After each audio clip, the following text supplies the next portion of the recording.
दोस्तों स्वागत है आपका आपके अपने ही चैनल 100% सिलेक्शन में। कैसे हैं आप? आशा करता हूं आप बहुत अच्छे होंगे, अपनी तैयारी बहुत अच्छे तरीके से कर रहे होंगे। दोस्तों आज मैं आप स्टूडेंट्स के सामने मैथमेटिक्स का एक नया चैप्टर की शुरुआत कर रहा हूं और इस चैप्टर को हम इसी लेक्चर में कवर करेंगे। दोस्त बहुत सिंपल चैप्टर है, बहुत आसान है, बहुत अच्छे तरीके से समझ जाएंगे आप। इस बात से आप निश्चिंत रहिएगा, है ना।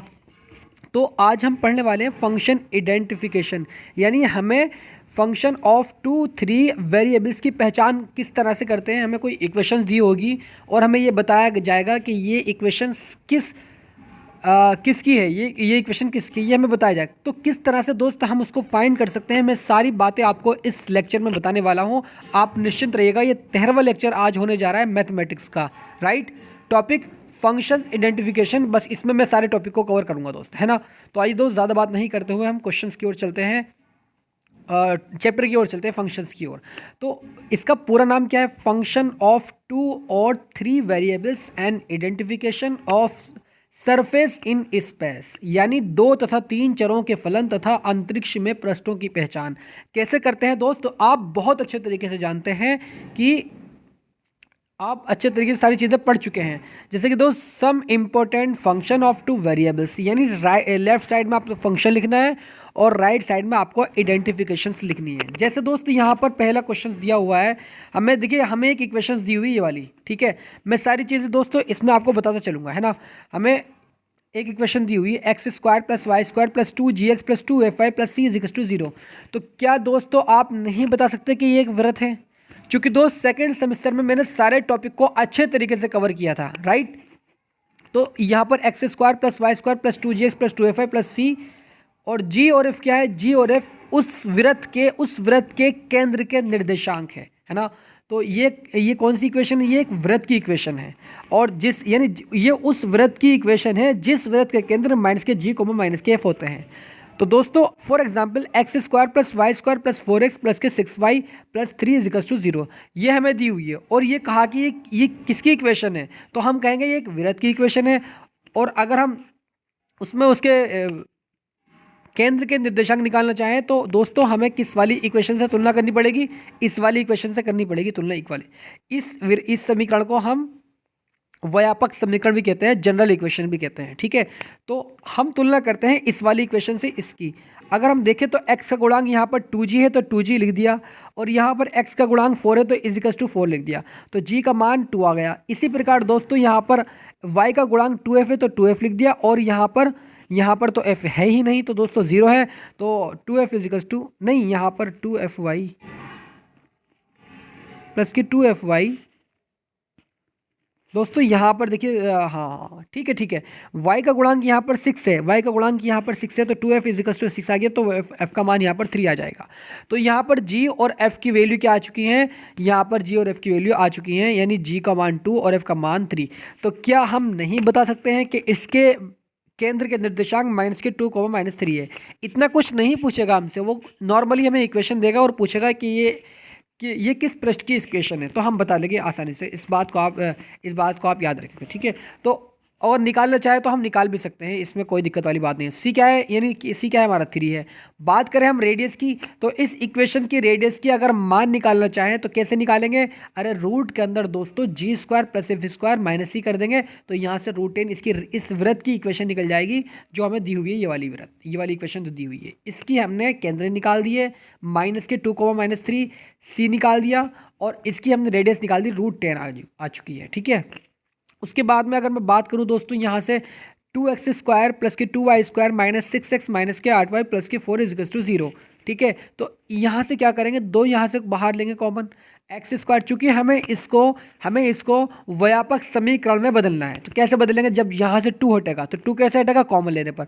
तो x² + y² - 3x - 4y + 2 = 0, है ना। अब क्या कहेंगे कि ये एक वृत्त है ना। क्योंकि अगर हम निकालना चाहें इसकी, हमसे वो यही पूछेगा कि किसकी इक्वेशन है, बस ये बता देंगे कि ये एक वृत्त है, ठीक है। बात अगर वो हमसे कहेगा इसके केंद्रक भी ज्ञात कीजिएगा, तो केंद्रक भी हम आराम से ज्ञात कर सकते हैं। यानी x का गुणांक क्या है? -3 है, तो 2g = -3, तो g का मान क्या आ जाएगा? 3/2 आ जाएगा, ठीक है। और f का मान निकालना चाहें तो f का मान निकालेंगे, इसके इसके जो हमारे गुणांक में रखा हुआ है y के -4 है, तो 2f सॉरी यहाँ पर, हाँ 2fy 2fy 2g क्या आ गया हमारा, 2g इजिकल्स टू -3, ठीक है। 2f इजिकल्स टू -4, -4 रखेंगे तो f का मान यहाँ से आ जाएगा -4/2, है ना। तो यहाँ पर आ जाएगा हमारा ये 2^4 यानी -2, f इजिकल्स टू -2। तो और हम जानते हैं कि वृत्त के केंद्र के निर्देशांक क्या होते हैं, -g, -f होते हैं। -g की वैल्यू क्या है, -3/2, तो +3/2 हो जाएगी, ठीक है, कॉमा। और यहाँ पर देखिए -2 आया है निकल कर, और -f तो +2 हो जाएगा, तो 3,2 -2 इसके करेक्ट आंसर हो जाएगा। इसका निर्देशांक निकल कर आ जाएंगे, किसके, केंद्र के निर्देशांक, ठीक है, कोऑर्डिनेट निकल कर आ जाएंगे। तो अब बात करते हैं हम x² + y² x² + y² a²। तो क्या है दोस्त, ये एक सर्कल है। कैसे पता, क्योंकि दोस्तों केंद्र के निर्देशांक 0,0 होते हैं, ठीक है। इसकी रेडियस क्या है, इसकी रेडियस a है ना। तो इस तरीके से दोस्त हम इसको बता देंगे कि ये क्या है, ये एक वृत्त है, सेंटर है, इसका सेंटर के केंद्र के निर्देशांक 0,0 होते हैं। इस चीज़ को आप याद रखेंगे, ठीक है। उसके बाद मैं बात करूं दोस्तों आपसे, y² = 4ax। तो क्या है, ये एक पैराबोला है, ये एक परवलय है ना। अब पैराबोला देखिए दोस्त, अगर y² है तो x एक्सिस पर बनेगा पैराबोला, या ऐसे कह दो दोस्त, अगर y² के इजिकल्स टू में x आ रहा है, तो x एक्सिस पर बनेगा, ठीक है। बात करें हम इस वाले पॉइंट की, तो ये क्या होती है, ये नाभि होती है, ठीक है। इस नाभि के निर्देशांक क्या हो जाएंगे, यानी यहाँ से लेके यहाँ तक की दूरी क्या है, a है, तो क्या हो जाएगा, a,0 हो जाएंगे, है ना। मुझे उम्मीद है ये चीज़ आपको समझ आ गई होगी। a क्या है, a मूल बिंदु है, यानी जहाँ से ये वाला पॉइंट की लंबाई नापी जा रही है, ठीक है। इस वाले s की नाभि का नापा जा रहा है, तो a,0 हो जाएगा x एक्सिस पर मूल बिंदु से, ठीक है। बात करें इसकी वर्टेक्स की, हाँ शीर्ष की वर्टेक्स की, तो क्या हो जाएंगे, a,0 हो जाएंगे। क्लियर दोस्तों, परवलय यानी पैराबोला इसको हम कहते हैं, इस वाली इक्वेशंस को। बस आपसे वो पूछेगा कि ये किसकी इक्वेशन है, तो हम बता देंगे ये एक परवलय है, ठीक है। और बस और कुछ ज़्यादा बात इसमें नहीं करनी है, ये चीज़ मैंने आपको एक्स्ट्रा बताई है ताकि आपके अच्छे से क्लियर हो जाए, ठीक है दोस्त। उसके बाद बात करते हैं हम यहाँ पे इसकी फंक्शंस की, यानी y² = -4x। वहाँ पर तो दिया हुआ था दोस्तों y² = 4x, और यहाँ पर दिया हुआ है -4x, -4ax होने पर इसका जो, हाँ एक चीज़ दोस्तों मैंने आपको नहीं बताई है, शायद आप इस चीज़ को आप समझिएगा। हाँ इधर साइड बनेगा, ठीक है, इधर साइड बनेगा राइट साइड, चूंकि पॉजिटिव की डायरेक्शन में बनेगा। अगर +4ax है तो पॉजिटिव डायरेक्शन में बनेगा, अगर -4ax है तो नेगेटिव वाली डायरेक्शन में बनेगा। इस चीज़ को आप याद रखेंगे दोस्तों, है ना। तो यहाँ पर नेक्स्ट वाले उसमें इक्वेशन में -4ax है, तो हमारा निगेटिव की ओर को बनेगा, ये रहा। s क्या है, s इसकी नाभि है, और जिसके निर्देशांक -a,0 हैं, ठीक है। लेफ्ट साइड को जा रहे हैं तो माइनस में लेते हैं ना। और शीर्ष क्या है इसके, 0,0 है भाई, वर्टेक्स इसके जो है वो 0,0 है, ठीक है दोस्तों। और उसके बाद मैं बात करूं x² = 4ay, प्लस के 4ay है तो ऊपर की ओर बनेगा, माइनस के 4y होता तो नीचे की ओर बनता। इस चीज़ को आप याद रखेंगे। तो ये क्या है, ये वाला भी एक परवलय है, और ये क्या है, ये भी एक परवलय है दोस्त, है ना। ये भी क्या है, एक परवलय है। बस परवलय 4 प्रकार के होते हैं दोस्तों, है ना। एक तो इधर साइड बनता है, एक इधर साइड बनता है, एक ऊपर साइड और एक नीचे साइड, 4 प्रकार के होते हैं, ठीक है। तो यहाँ पर इस तरीके के 4 हमारे ये डायग्राम बन जाएंगे। क्लियर। बात करूं मैं -4ay की, तो नीचे की ओर परवलय बना देंगे, ठीक है। नाभि यानी -0, है, और ठीक है। उसके बाद में इस तरह की इक्वेशन हमें दी होगी तो हम बता देंगे ये एक परवलय है। क्लियर। बात करें हम 7 वाले पॉइंट की, जो कि x² / a² + y² / b² = 1। तो क्या ये दोस्तों एक दीर्घवृत्त नहीं है? अरे सर बिल्कुल है ये दीर्घवृत्त, ठीक है। वो वृत्त था, ये दीर्घवृत्त है, ठीक है। यानी दोस्तों यहाँ पर क्या होता है दीर्घवृत्त में, जैसे कि आप नीचे की साइड देख रहे हैं, ये इधर साइड देखिएगा आप, ये y एक्सिस है, ये x एक्सिस है हमारा, ठीक है। अब ये क्या है, ये दीर्घवृत्त है, ठीक है। अब यहाँ से लेके यहाँ तक पॉइंट, यानी इस पॉइंट, ये वाले पॉइंट पर इसके जो निर्देशांक हो जाएंगे वो क्या हो जाएंगे, ए ई कॉमा जीरो, ए ई क्यों लगाया, चूंकि इलिप्स है, इलिप्स का पहला वर्ड यानी ई होता है, तो ए ई कॉमा जीरो, ठीक है। तो इस चीज़ को आप याद रखेंगे। अगर मैं बात करूं दोस्तों, यहाँ पर ए का मान जो होगा, यहाँ पर जो यहाँ से लेके यहाँ तक को ए नापते हैं और ऊपर को बी नापते हैं, ठीक है। यहाँ से यहाँ तक का नाम क्या होगा, ए होगा, यानी ए ई कॉमा जीरो। तो ए ई बड़ा नहीं हो जाएगा बी से, बिल्कुल सर। तो ए का मान जो है वो बड़ा है किससे, बी से। तो क्या कहा हमने कि ए का मान यहाँ पर बड़ा हो जाएगा बी से। अगर बात करें हम उसकी दूसरे साइज़ की, तो एक वृत्त हमारा इस तरीके से बन सकता है, इसका दीर्घ वृत्त इस तरीके से, ठीक है। तो यहाँ पर क्या हो जाएगा, यहाँ पर ये इसकी ना भी है एस, यानी इसके कॉमा जीरो कॉमा बी है, और यहाँ पर जीरो कॉमा माइनस के बी ई है, ठीक है। तो यहाँ पर क्या होगा कि ए छोटा होगा किससे, बी से, क्योंकि ए का मान छोटा है और बी का मान यहाँ पर बड़ा है। तो ये इसीलिए हम दोस्तों इसको क्या कहेंगे कि ए छोटा होगा बी से, ठीक है। ये बात आप अच्छे से समझ गए होंगे। बात करें मैं दोस्त आपको 8 वाले पॉइंट की, x square upon a square minus के Y square upon B square equals to 1। तो ये क्या है, ये एक अति परवलय है, ये एक हाइपरबोला इसको इंग्लिश में कहते हैं। इसमें क्या होता है, एक्स एक्सिस पर और वाई एक्सिस, एक्स एक्सिस पर दो यहाँ पर पैराबोला आपको मिलेंगे, दो हाइपरबोला आपको मिलेंगे, अति परवलय, ठीक है। इसको हम अति परवलय कहते हैं, ठीक है। दो पैराबोला आपको मिल रहे हैं इस तरीके से, तो इसको अति परवलय कहते हैं। बात करो दोस्तों इस वाले पॉइंट की, तो ये वाला पॉइंट हमारा क्या हो जाएगा, ये हमारा पॉइंट हो जाएगा, ठीक है, ए पॉइंट। और ये वाला पॉइंट हो जाएगा हमारा ए ई कॉमा जीरो हो जाएगा, इसको हम ना भी कहते हैं, ठीक है। बात करें हम इस वाले, इसको हमने ए डैश कहा, यानी एस डैश, ये हमारा एस था, और इसको हमने एस डैश कहा, यानी माइनस के ए ई कॉमा जीरो। क्लियर। तो मुझे उम्मीद है दोस्त ये वाले दोनों पैराबोला आप समझ चुके होंगे, अति परवलय और परवलय, ठीक है। उसके बाद मैं बात करूं आपसे तीन चरों के फलन यानी फंक्शन ऑफ 3 वेरिएबल्स। तो दोस्तों यहाँ पर हमें x square upon a square plus y square upon B square plus z square upon C square is equals to 1। तो ये क्या है, ये एक दीर्घवृत्त है, ये एक एलिप्स है। इस चीज़ को आप याद रखेंगे। तो क्या है कि दीर्घवृत्त है, यहाँ पर इक्वेशंस दी हुई होगी, और हमें यहाँ पर मैंने आपको पहचान बता रखी है, यहाँ पर इक्वेशन दी हुई, यहाँ पर पहचान शंकवज की पहचान, यानी इसको इंग्लिश में आइडेंटिटी ऑफ कॉनिकॉइड्स कहते हैं, ठीक है। यानी ये कौन सी इक्वेशन है, ये एक दीर्घवृत्तज है, यानी इलिप्सॉइड है, इलिप्सॉइड, ठीक है। मैं बात करूं दोस्तों, यहाँ पर दोनों प्लस के निशान हैं, दोनों प्लस के निशान है। बात हम यहाँ पर करते हैं, इधर देखिएगा, हाइपरबोला, यानी इधर देखिएगा, ये x square upon a square plus के Y square upon B square is equals to 1 है ना। वहाँ पर प्लस के जेड स्क्वायर अपॉन सी स्क्वायर ऐड हो रहा है, तो उसको जे लगा देंगे, बाकी पूरा नाम वही रहेगा। यहाँ पर क्या नाम था इसका, यहाँ पर इसका नाम था परवलय, नाम था परवलय, ठीक है। तो वहाँ पर क्या हो जाएगा, वहाँ पर दोस्तों हमारा हो जाएगा ये, नहीं यहाँ पर x square plus y square क्या है, इलिप्स है ना ये। अरे यार, यहाँ पर इलिप्स मैंने कहाँ बढ़ाया है, इधर साइड है ना इलिप्स, हाँ ठीक है दोस्तों।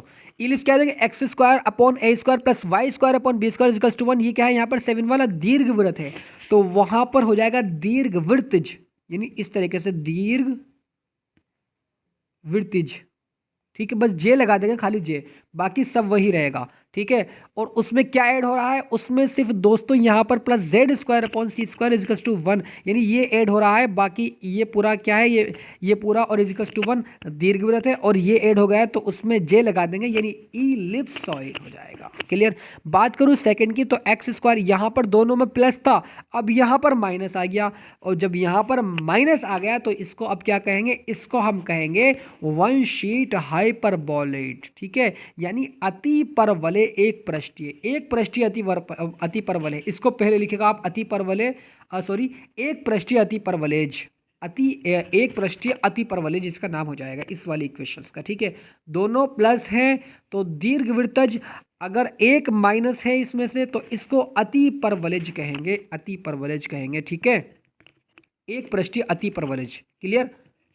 यानी one sheet hyperboloid one sheet hyperboloid. बात करूं मैं दोस्तों दोनों माइनस के अगर हो, X square upon S square minus के Y square upon B square minus के C Z square upon C square is to 1, तो दो पृष्ठीय अति परवलेज हो जाएंगे। चूंकि इसमें दो माइनस लगे हुए हैं, इस चीज़ को आप याद रखेंगे, टू शीट हाइपरबोलॉइड। ये वाली पहचान आपको जब हो जाएगी, उसके बाद हम क्वेश्चंस के माध्यम से इस क्वेश्चंस को इस टॉपिक को एकदम क्लियर करते हैं। 2x square plus 2y square minus 6x plus के 5 इजिकल्स टू 0। क्या दोस्तों ये इस वाले यानी ये जनरल इक्वेशंस के समान नहीं है? क्या ये इसके रूप का नहीं है? अरे सर बिल्कुल है। अगर हम क्या काम करते हैं जी कि यहाँ पर एक्स स्क्वायर का गुणांक 1 है, तो यहाँ पर भी 1 करना पड़ेगा। क्या करेंगे, 2 को कॉमन लेंगे, तो 2 को जब कॉमन लेंगे तो यहाँ पर हो जाएगा हमारा x square plus y square minus 3x plus 5/2 equals to 0। ठीक है, तो बस दोस्तों यहाँ पर हमें एक क्वेश्चन दी हुई है और हमसे ये कहा गया कि से निरूपित पृष्ठ का नाम बताइए, बस नाम बताना है। तो क्या कहेंगे कि ये के रूप का समीकरण है जो एक वृत्त को दर्शाती है, जो एक वृत्त को दर्शाता है। बस इतना लिख देंगे। मैं थोड़ा सा एक्स्ट्रा दोस्तों आपको पढ़ा रहा हूँ। वी नो क्या जानते हैं हम कि x square plus y square plus 2gx plus 2fy plus c equals to 0। ठीक है, अब यहाँ से दोस्तों हम बात करें इनके केंद्रों के निर्देशांक की, तो केंद्रों के निर्देशांक क्या होते हैं, 2g एक्स के गुणांक क्या है, -6 है, तो यहाँ पर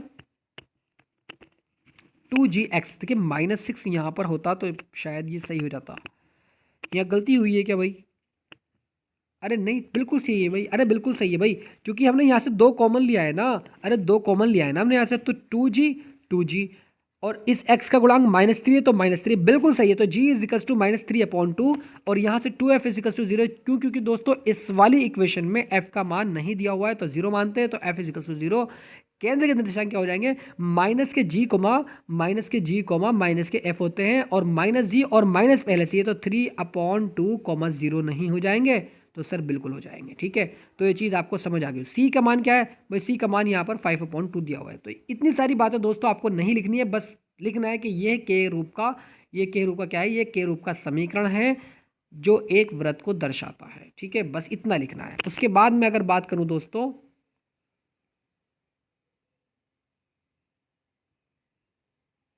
दूसरे क्वेश्चंस की, तो 144 x square plus 64 y square minus 36 z square minus 576 is equal to 0।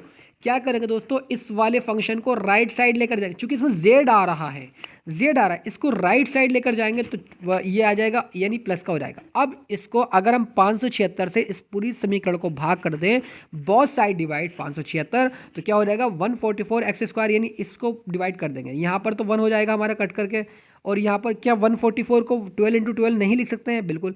576 को 24 × 24 नहीं लिख सकते हैं, बिल्कुल लिख सकते हैं। इसी प्रकार 64 को 8 × 8, इसी प्रकार 576 को 24 × 24, इसी प्रकार 36 को 6 × 6, इसी प्रकार 576 को 24 × 24 इज टू 1 आ गया है। ठीक है, उसके बाद दोस्तों यहाँ से इसको सॉल्व करेंगे, चूंकि 12 दूनी 24 और 12 दूनी 24, 2 दूनी 4, यानी एक्स स्क्वायर अपॉन 4, 8 तिया 24 और 8 तिया 24, तो 3 तिया 9, यानी x square y square upon 9। इसी प्रकार दोस्तों यहाँ पर 6 तिया 18 और 6 तिया 18 और 3, अरे भाई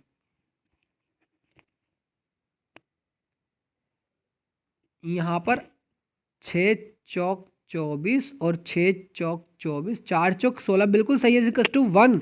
एक्स स्क्वायर 4 को 2 का स्क्वायर लिख सकते हैं, और 9 को 3 का स्क्वायर और 16 को 4 का स्क्वायर इक्वल्स टू 1। ठीक है दोस्तों, उसके बाद यहाँ पर हम क्या काम करते हैं कि हम ये देखते हैं कि ये x square upon a square plus y square upon B square minus z square upon C square equals to 1 के रूप का समीकरण है।